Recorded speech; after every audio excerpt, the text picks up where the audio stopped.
ഇതല്ലേ മംഗലശ്ശേരി വീട്? അതെ. ആരാ? ഞാൻ മദ്രാസിൽ നിന്ന് വരിക. എന്ത് വേണം? നിങ്ങളൊന്നും വേണ്ട, അപ്പു മാമയൊന്ന് വിളിക്കൂ. വരേ. അയാളാരാ? എനിക്ക് അപ്പു മാമയെ മാമ്പറ്റ അപ്പുക്കുട്ടി നായർ മൂപ്പരയാണുണ്ടത്. ആരാ അത്? ഒരു പിടിയില്ല. അപ്പു മാഷെ കാണാൻ തോന്നുന്നു. എവിടെന്നാ? മദ്രാസ്നാ. എന്റെ അമ്മയുടെ അണ്ണാത അപ്പു മാഷ്. ഓ, മരിച്ചുപോയ കുട്ടിമാളുവിന്റെ മോൻ. പണ്ട് മദ്രാസിലേക്ക് നീ നാട് വിട്ട്? നാട് വിട്ടതല്ല, നാട്ടിൽ നിന്ന് കുറച്ചുകാലം മാറിയുന്നതാ. നീ അങ്ങ് ചീർത്തല്ലോ. ഞാൻ കാണുന്ന കാലത്ത് നീ കോല് പോലെ ഇരുന്നതല്ലേ. ചെല്ല്, ആ പത്തായപ്പുരയിലാ മാഷ് താമസം.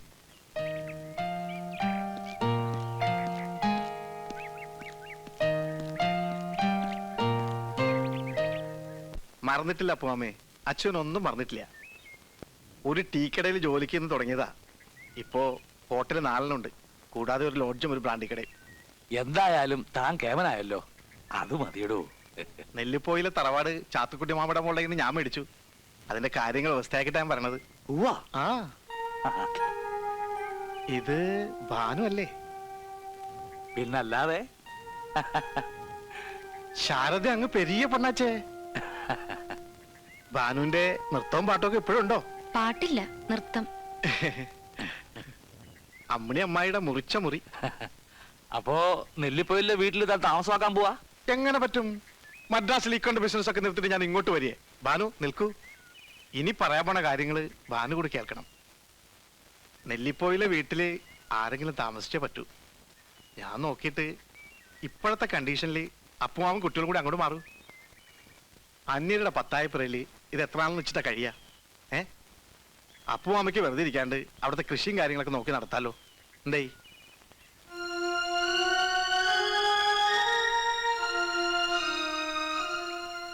എന്താ ഭാനു, ആരും ഒന്നും മിണ്ടാത്തെ? എന്നെ അന്യനായിട്ട് കാണാ? ഏയ്, അങ്ങനെ പറയല്ലേ അച്യുതാ. കുട്ടിമാളും എന്റെ സ്വന്തം പെങ്ങളല്ലേ. ആ പെങ്ങളുടെ സ്വന്തം മകനല്ലേ വിളിക്കുന്നേ. എന്താ ഭാനു?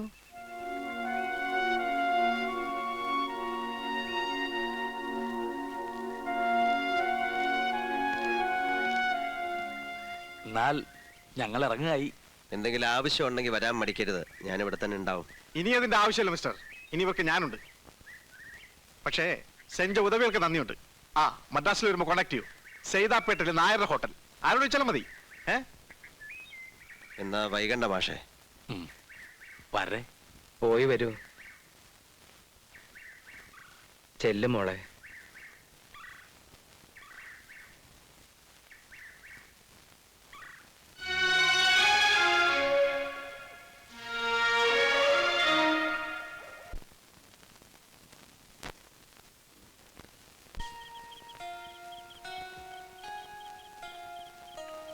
ഞാൻ ആലോചിക്കുക ഓരോ മാറ്റങ്ങള്.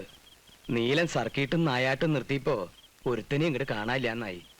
ഇനി കൂടെ നിന്നിട്ട് കാര്യമില്ലാന്ന് അവറ്റയ്ക്കൊക്കെ ബോധ്യായി. ഇപ്പൊ അപ്പുമാഷും കുട്ടികളും കൂടി പോയപ്പോ എന്തോ നമ്മൾ രണ്ടുപേരും തീരെ ഒറ്റയ്ക്കാണെന്ന് ബോധ്യാവുക. പണ്ടേ അറിയണമായിരുന്നു അത്. ഞാൻ CS എഴുതുകയായിരുന്നു ഡൽഹിയിലുള്ള. വരേ. കുറച്ചു ദിവസമായിട്ട് ഞാൻ ചിന്തിക്കുക, നമുക്കൊരു യാത്ര പോവാം. നല്ല കാര്യം. ഒന്ന് മാറി നിൽക്കണത് നല്ലതാ. എങ്ങടാ ഉദ്ദേശം? ഹരിദ്വാർ, ഋഷികേശ്, കേദാരം, ബദരി. എന്താ? ഡൽഹി ചെന്നിട്ട് CS പ്രോഗ്രാം പോലെ ഫ്രീ ആണെങ്കിൽ അയാളെ കൂട്ടാം. എന്നാൽ അതിനുള്ള ഏർപ്പാടുകൾ ഉടനെ നോക്കിക്കോളൂ. ഉടനെ പറഞ്ഞ ഇവിടത്തെ കാര്യങ്ങളൊന്നും വ്യവസ്ഥയാക്കാണ്ട് എനിക്ക് വരാൻ കഴിയോ? ഇവിടുത്തെ കാര്യങ്ങള് വീട് പൂട്ടി താക്കോല് കുഞ്ഞമ്പ് നരയിപ്പിക്കുന്നു. എന്നിട്ട് നാളെ തന്നെ വിടുക. അല്ല, നീലന്റെ ഏർപ്പാടെന്ന് പറയുമ്പോ രണ്ടും കൽപ്പിച്ചായിരിക്കുമല്ലോ. അതിനാടോ ത്രില്ല്. മുൻകൂട്ടി നിശ്ചയിക്കാത്ത യാത്ര. കാശിയിൽ നിന്ന് തുടങ്ങാം. പിന്നിട്ട വഴികൾ, അഴുക്ക് ചാലുകൾ, ചെയ്തു പോയ തെറ്റുകൾ, ഭൂതകാലത്തിന് മുഴുവൻ ബലിയിട്ട് പ്രായച്ചിത്തം നടത്തിയ ഒരു യാത്ര.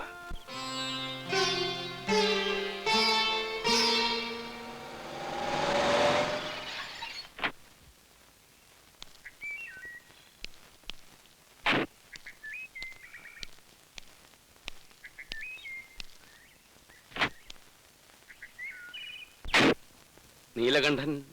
അതെ, കയറിയിരിക്കാം. വേണ്ട, ഞാൻ പണിക്കർ, ഡൽഹിയിലാണ്. അടുത്തടുത്ത് വന്നായിരുന്നു. തിരിച്ചു പോകും മുമ്പ് നിങ്ങളെ കാണുന്ന ഒരു അത്യാവശ്യമാണെന്ന് തോന്നി. എനിക്ക് ആളെ മനസ്സിലായില്ല കേട്ടോ. എന്നെ മനസ്സിലായില്ലെങ്കിലും മൈലുകൾക്ക് അപ്പുറത്തുനിന്ന് ഞാൻ ഈ നാട്ടിലേക്ക് വന്നത് ഒരാളിനെ കാണാനാണ്. ഭാനുമതി അറിയാമായിരിക്കുമല്ലേ? ഉവ്വ, അപ്പുമാഷണ മോള്. ഇന്ന് അവൾ നിങ്ങൾക്ക് അപ്പുമാഷയുടെ മോള് മാത്രമാണ്. നാളെ നിങ്ങൾ അറിയപ്പെടേണ്ടത് ആ കുട്ടിയുടെ നാട്ടുകാരൻ എന്ന നിലയ്ക്കാവും. ഉവ്വ, മിടുക്കിയാണ്. ഞാൻ നൃത്തം കണ്ടു. കണ്ടു എന്നല്ല, ഭയപ്പെടുത്തി, ഭീഷണിപ്പെടുത്തി നൃത്തം ചെയ്യിച്ചു. എന്നിട്ട് അവളുടെ ചിലങ്ക കഴിപ്പിച്ചു. വീരകൃത്യം അല്ലേ? ഹേ മിസ്റ്റർ, നിങ്ങളുമായിട്ടുണ്ടായ ഒരു ഈഗോ പ്രോബ്ലത്തിൽ വരദാനം പോലെ കിട്ടിയ ഒരു സർഗാത്മക സിദ്ധി ഭാനുമതി ഉപേക്ഷിച്ചിരിക്കുക.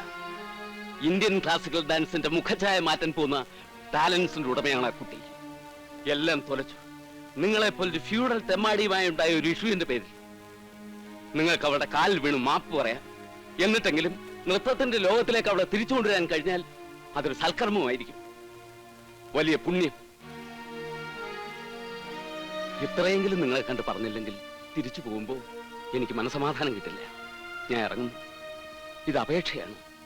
ദുരഭിമാനം മാറ്റിവെച്ച് കഴിയാവുന്നത് അവളുടെ ഭാവിക്ക് വേണ്ടി ചെയ്യണം.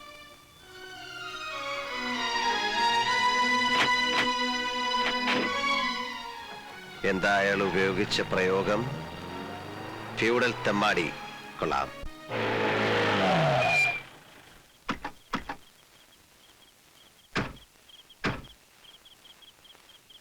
അച്ഛനില്ലേ? ഇല്ല, കയറിയിരിക്കൂ. ആ. ഭാനുച്ചി, ഭാനുച്ചി, മംഗലശ്ശേരിയിൽ നീലാണ്ടനും ഭാര്യരും വന്നിരിക്കണോ?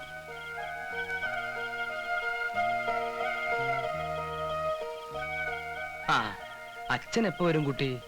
എത്താറാവുന്നതേ ഉള്ളൂ. കുടിക്കാൻ എന്താ? ചായ വേണം. അത് അനിയത്തിയോട് എടുക്കാൻ പറയാ. എന്നിട്ട് താൻ അവിടെ നിൽക്ക. വന്നത് മാഷിനെ കാണാനല്ല, ഇയാളെ കാണാനാ.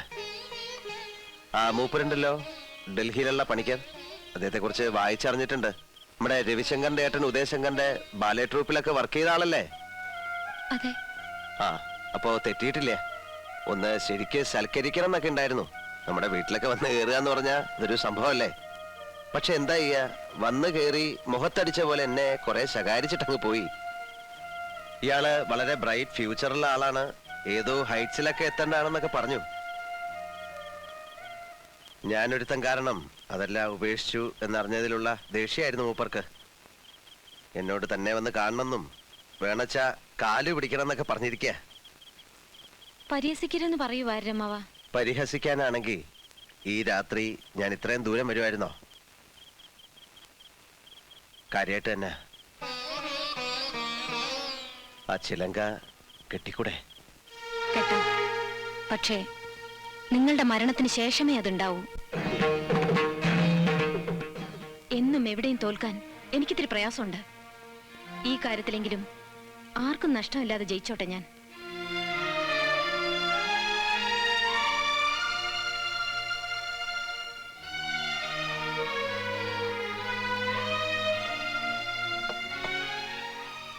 വാര്യരെ, അതൊരു ഉറച്ച മനസ്സിൽ നിന്നുള്ള മറുപടിയാ. അത്രയും വേണ്ടിയിരുന്നില്ല ഭാനുവച്ചി. വേണം മോളെ. എന്റെ കണ്ണീന്നൊഴുക്കിയ ചോരയ്ക്ക് ദൈവം കൊണ്ട് മുന്നിൽ നിർത്തിയതാ. എന്നാലും ആരുടെ മുന്നിലും തലകുനിച്ചിട്ടില്ലാത്ത ആളാ. ഇവിടെ കയറി വന്ന് ചെയ്ത തെറ്റിന് മാപ്പ് പറയുന്നതിന് തുല്യല്ലേ ഇത്? അപ്പൊ പിന്നെ ചേച്ചി ഒന്ന് താഴ്ന്നു കൊടുക്കായിരുന്നു. ഒന്ന് നോവിക്കണമെന്നേ ഉണ്ടായിരുന്നുള്ളൂ. അത് കൂടിപ്പോയെങ്കിൽ ഞാൻ ക്ഷമ പറയാം. അത് വേണം. അഹങ്കാരി എന്നൊരു പേര് എന്റെ ചേച്ചിക്കുണ്ടാവരുത്.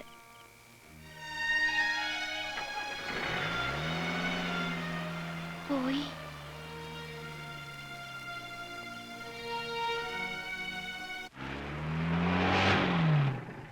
മിടുക്കിയ അല്ലേ വാര്യരെ? മനസ്സുറപ്പ്. അതാണ് ക്യാരക്ടർ എന്ന് പറയുന്നത്. ഇതാ പെണ്ണ്. ഇത്രയും നാൾ കണ്ടതല്ല ശവങ്ങളായിരുന്നു.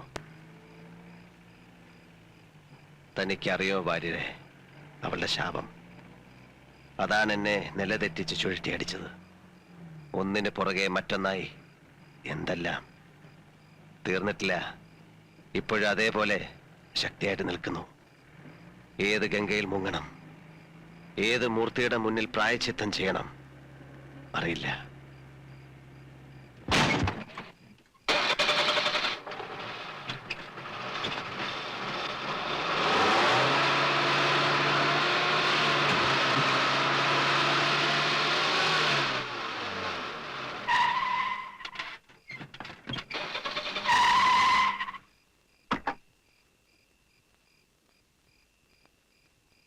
രഥം താണല്ലോടോ, ഒന്നിറങ്ങി കൈവയ്ക്കേ.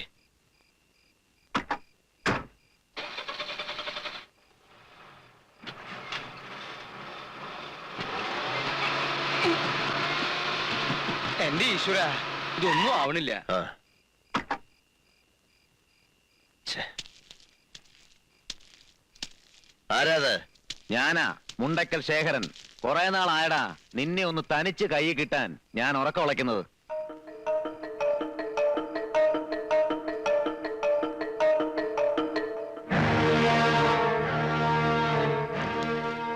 വാര്യരെ, ജീപ്പിൽ കയറിയിരുന്നുള്ളൂ.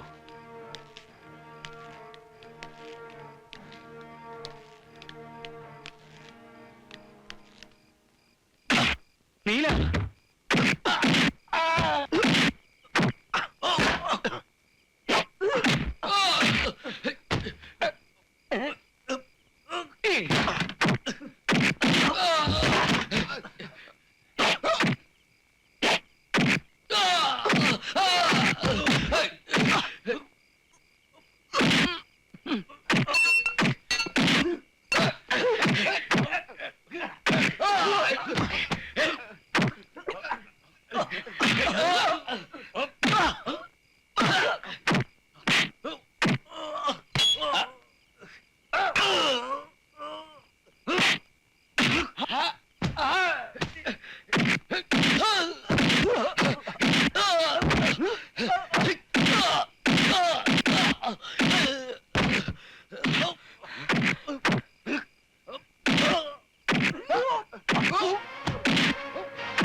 എന്താ ഭാസ്കരേട്ടാ, വിവരം വല്ലതും? തീർന്നു എന്നാ കേട്ടത്.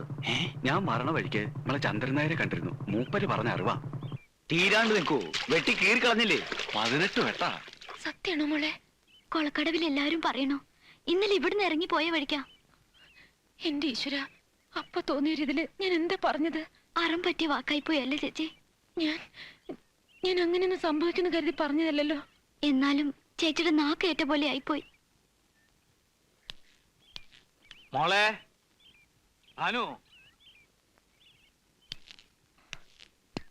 അച്ഛൻ അറിഞ്ഞോ? കേട്ടു. അവനോൻ ചെയ്യണേന്റെ ഫലം ആരായാലും അനുഭവിച്ചേ പറ്റൂ, ഇല്ലേ അച്യുതാ? പിന്നല്ലാതെ ആ. ഈ ബോംബെയിലേക്കുള്ള ദാതാന്മാരുടെ കാര്യം തന്നെ എടുത്താ തന്നെക്കാൾ പോകുന്നിടത്തും രംഗത്തെത്തുന്ന ദിവസം പഴയ ആള് തീർന്നു. ഏതു മരവും ഒരു ദിവസം വീണല്ലേ പറ്റൂ. ചെയ്തു കൂട്ടിയ ദുഷ്ടതയ്ക്ക് കിട്ടി എന്ന് കൂട്ടിയാ മതി.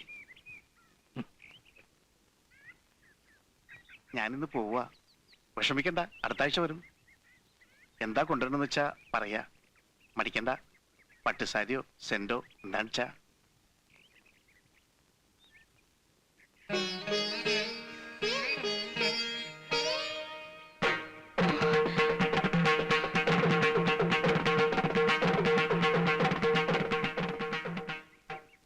ദേവി, മരിക്കണമെന്ന് ഞാൻ ആഗ്രഹിച്ചിട്ടില്ല, അങ്ങനെ ശപിച്ചിട്ടുമില്ല. കേട്ടതൊന്നും സത്യാവരുതേ. ഒരു ചുറ്റുവിളക്ക് തെളിയിക്കാം. ജീവൻ കൊടുക്കണേ എന്റെ ഭഗവതി, ഇല്ലെങ്കിൽ ഈ ജന്മം എനിക്ക് സ്വസ്ഥത കിട്ടില്ല. ജീവൻ പോയിന്നും ഇല്ലാന്ന് 2 വർത്താനമുണ്ട്. ഏഴിലക്കരക്കാരുടെ നാക്കല്ലേ, ചത്തല്ലെങ്കിലും പറഞ്ഞു കൊല്ലും.